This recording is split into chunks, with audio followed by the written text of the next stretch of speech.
our main topic this week, we're going to look back at the first ever Hell in a Cell at Bad Blood 97. Because we got Bad Blood coming up. Mm-hmm. And as with tradition, all 4 of them, you have to have a Hell in a Cell main event. You have to.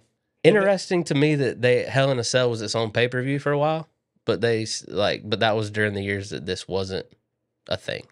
Yeah, I mean, you can definitely tell they changed the name of the PLE Bad Blood to Hell in a Cell. That kind of replaced it. And again, looking back on a lot of the decisions that were made during the 2006 to 2018 time period, you're kind of just like, this is corny. I never liked the name of a PLE being Hell in a Cell. No. I never liked the name of a PLE being TLC. No. I never liked the name. Because those are matches. Because they're matches. And the only way you get away with that is Royal Rumble. And then you're forcing a match to happen. You're forcing a match to happen under certain circumstances, as opposed to just like whatever happened to just like there being a Hell in a Cell at Armageddon, because there's just... It needs to organically happen. Exactly. So it felt so forced. So I'm glad that we're going back to this. We talked about it last week, the Bad Blood PLEs, especially the 2003, 2004 versions. Yeah. Messy. Weird card. Looking back, identical card, just replace some people. And then you're kind of looking back and you're like, there's a lot of moments in this that show kind of WWE at a high point in certain areas. Because they just demolished WCW. And at a low point in other areas. Yes. They just demolished. So I'm glad it's kind of getting a fresh start and a rebrand. But for the sake of the great matches that have happened out of Bad Blood, I'm glad that we'll remember it for the great matches that have happened. Because, again, if you haven't seen Bad Blood 2004, that Shawn Michaels Triple H Hell in a Cell is like an hour, 15 minutes. It's I hope that's what people will take away from the first 3 iterations of Bad Blood is that Hell in a Cell that we're about to talk about tonight. Terrible pay-per-views, couple great matches. Yeah. We won't talk about Triple H and Kevin Nash, but hey. No. But 97 Hell in a Cell, it was great. I just wanted to give you the Wikipedia description of Hell in a Cell in the first. It struck me. I like large cell structure, a 4-sided cuboid made from open weave chain link fencing, which encloses the ring and ringside area. Only win by pinfall or submission. Some wrestling fan wrote that. Yes, someone obsessed with what we do here. The science of it all. Original cell was 16 feet high and weighed 2 tons. Now, its latest iteration, it is 20 feet and weighs 5 tons. Tons. Chain link fence? The structure itself. Well, they've made it way... Oh, yeah. That first was straight up chain link fence. Yeah. Straight up. You saw every time they stepped on it, it looked rough. But because of that, they have strictly reinforced it. So it looks like chain link fence, but it's pretty durable. Yeah. But yeah, 5 tons? That's insane to me. That's crazy. What's that, an SUV? Or like probably 2 SUVs, yeah. Oh, jeez. And they just let it sit up there in front of all those people. It could just drop at any moment. This happened Sunday, October 5th, 1997 at the Kiel Center in St. Louis, Missouri. This is a fun little fact where, we like talking the Russo Cornette stuff. Fun little fact. Created by Jim Cornette. The Hell in a Cell. Hell in a Cell. He essentially had been doing those war game matches in Memphis in the 80s and 90s. And he essentially took one of them and had it expand to the ringside. Because he liked the idea of how his war games cages. Because Vince essentially came to Jim Cornette and said, I need something bigger than a steel cage match. And he said, well, I like the roof on it. I've been doing that in Memphis. He's like, and then what if we give it time? Because their main concern was getting a camera guy in there to catch all the action. Because, steel cage matches, they kind of had to just poke through.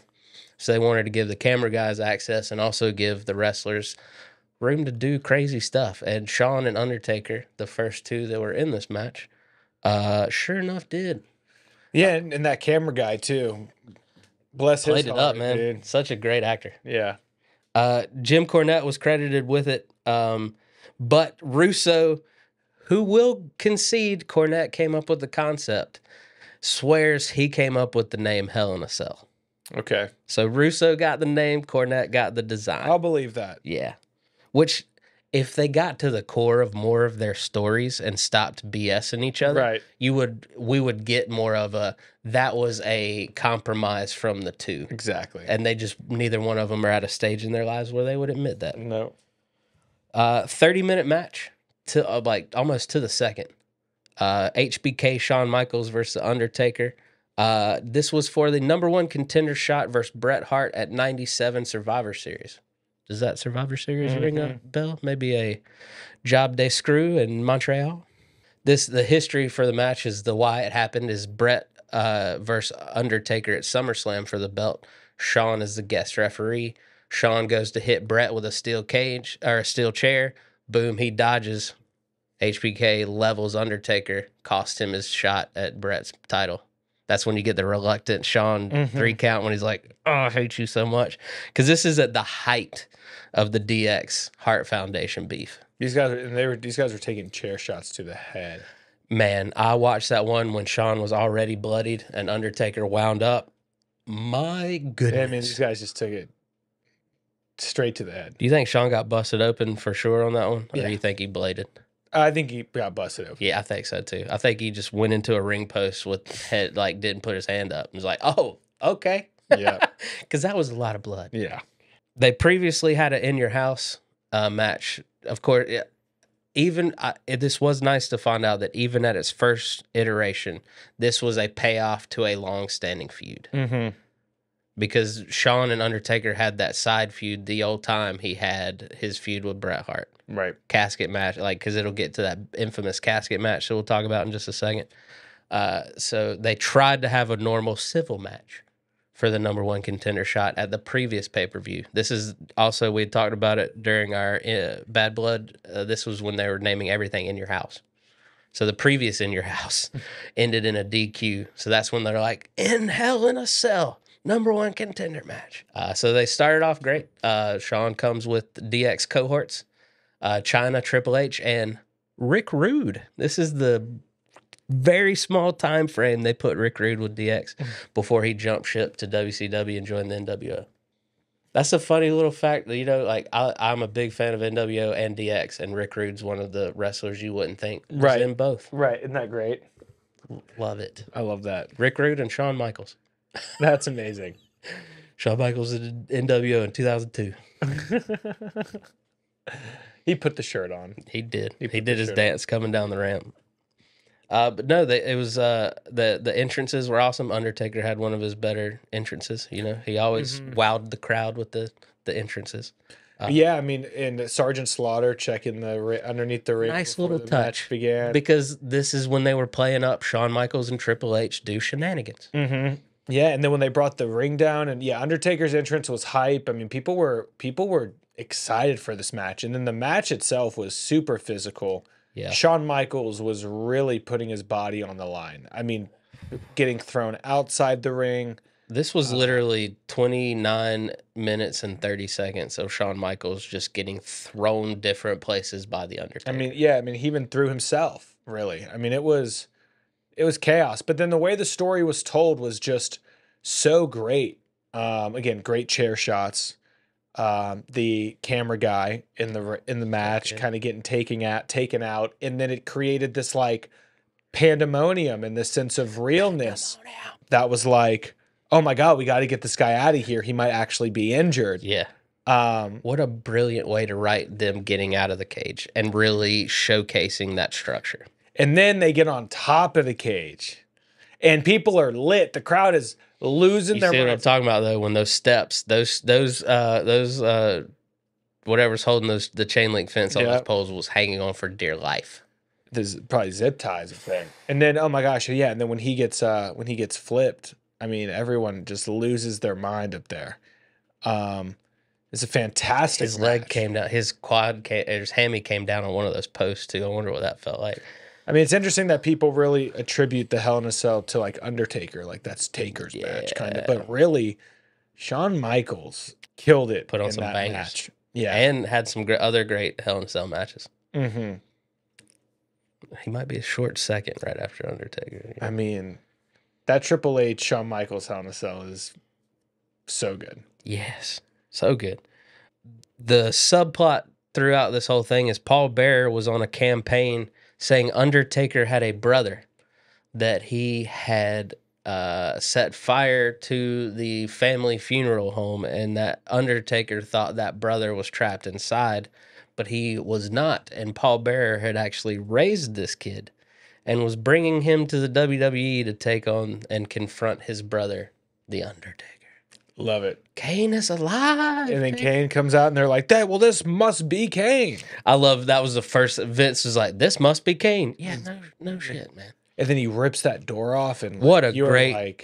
We were talking about it off camera before it started, man. What a great entrance.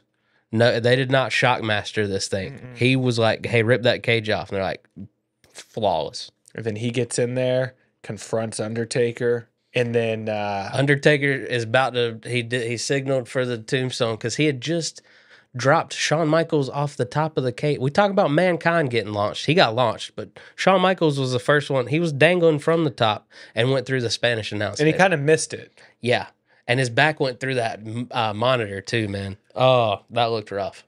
Yeah, you saw the monitor mark on his back. I've noticed that when I rewatched it today. I was like, but he didn't feel anything after that match. No. No, yeah, I mean, they threw him off the cage pretty much, which was incredible. I like the presentation of Kane with the red light because you didn't really... To me, when he ripped the door off, threw Hebner into the cage, came in, and it's all red, and it's playing onto his costume and everything, and then he hits the lights for the first time, which will become his signature, the flames coming out of the corners. When that red light presentation to me made it, when it went to regular arena lighting, it made that red pop so much that it just made him look like this guy's straight out of hell. Yeah. It was amazing. It's awesome. One of the first times I truly remember watching the product and being, even as a kid, being like, oh, they cared about how they presented this. Yeah. That match was start to finish just what makes wrestling great. Because it's violent, it's great story. Like you said, the way that it was presented, everything about it, you were kind of like, this looks like things have spiraled out of control, and we're no longer watching a show. We're watching a brawl. Yeah. And then the way at the end, Kane pile drivers Taker.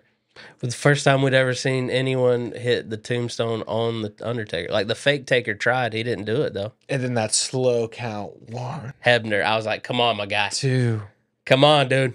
3, and then Shawn Michaels wins. Crimson Mask. And then it was just really great. When you really think about it, like I hadn't really watched that match in a long time. But great storytelling. Great storytelling, and just like really great introduction for the Hell in a Cell match. Amazing. They trusted it to their 2 best performers at the time. I mean, you throw Brett in there too, reluctantly, I guess, but whatever. But they also at this point knew he was on his way out. So they had to start building up more stars. Brett was the face of the company for most of 97. They had to, and then he's leaving after Survivor Series, and him and Michaels had true hate for each other. Right. But Vince is like, no, he is the next guy. So it is what it is. Yeah. You got to get over it. So that led us into HBK would, crawl over Taker, get the slowest 1, 2, 3 I'd ever seen in my life. That would go on to push him to the Montreal Screwjob at Survivor Series with Brett, which would lead to the casket match against Undertaker at Royal Rumble when he would break his back and thus sit him on a crash course with Stone Cold at WrestleMania, and Stone Cold would then get the torch and the keys to the kingdom after that. Kane would go on to make his debut match at that same Survivor Series against Mankind. Undertaker's old opponent, they're like, yeah, just feed him to Kane, his new opponent. This is when they truly were bringing guys in just to face Undertaker. Right. They're like, build up a weirdo to face Undertaker. Yep. And they didn't stop for a while. Remember, there was a lot of failed attempts at bringing in people just to... Remember Malachi, whatever his name was? Gene Snitsky. Yeah. So many. Tyson Tomko. Yeah, so many people coming in. Kane would then cost Undertaker's return match against Jeff Jarrett. He would just come in the ring and chokeslam Jarrett. So they DQ'd him and gave the win to Jarrett. And he just looked at Undertaker like, I'm going to keep doing this. So that's how Michaels would end up winning the casket match at the Royal Rumble, is Kane would cost him the match, hit it with the axe, lit it on fire. Then he finally would coax Undertaker into facing him. And we get the storied just path of those guys staying connected for the foreseeable future. Mm-hmm. But what a great, like you said, man, great first Hell in a Cell. Yeah. And just historical. Like with all that going on, like it had ties to Brian Pillman dying. It's kind of wedged in between a lot of great stuff going on. And It's a turning point for WWE. Yeah.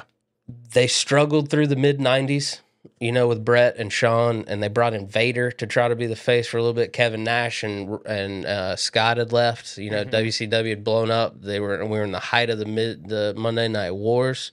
And to me, this was really the turning point of the presentation of the product. Like going back and watching it, because I've been watching the mid-90s a lot lately because it was my favorite time period in wrestling.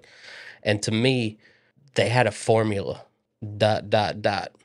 And this is when they started being creative. They're like, we need a match to take us over the top. And they hit it out of the park with Hell in a Cell.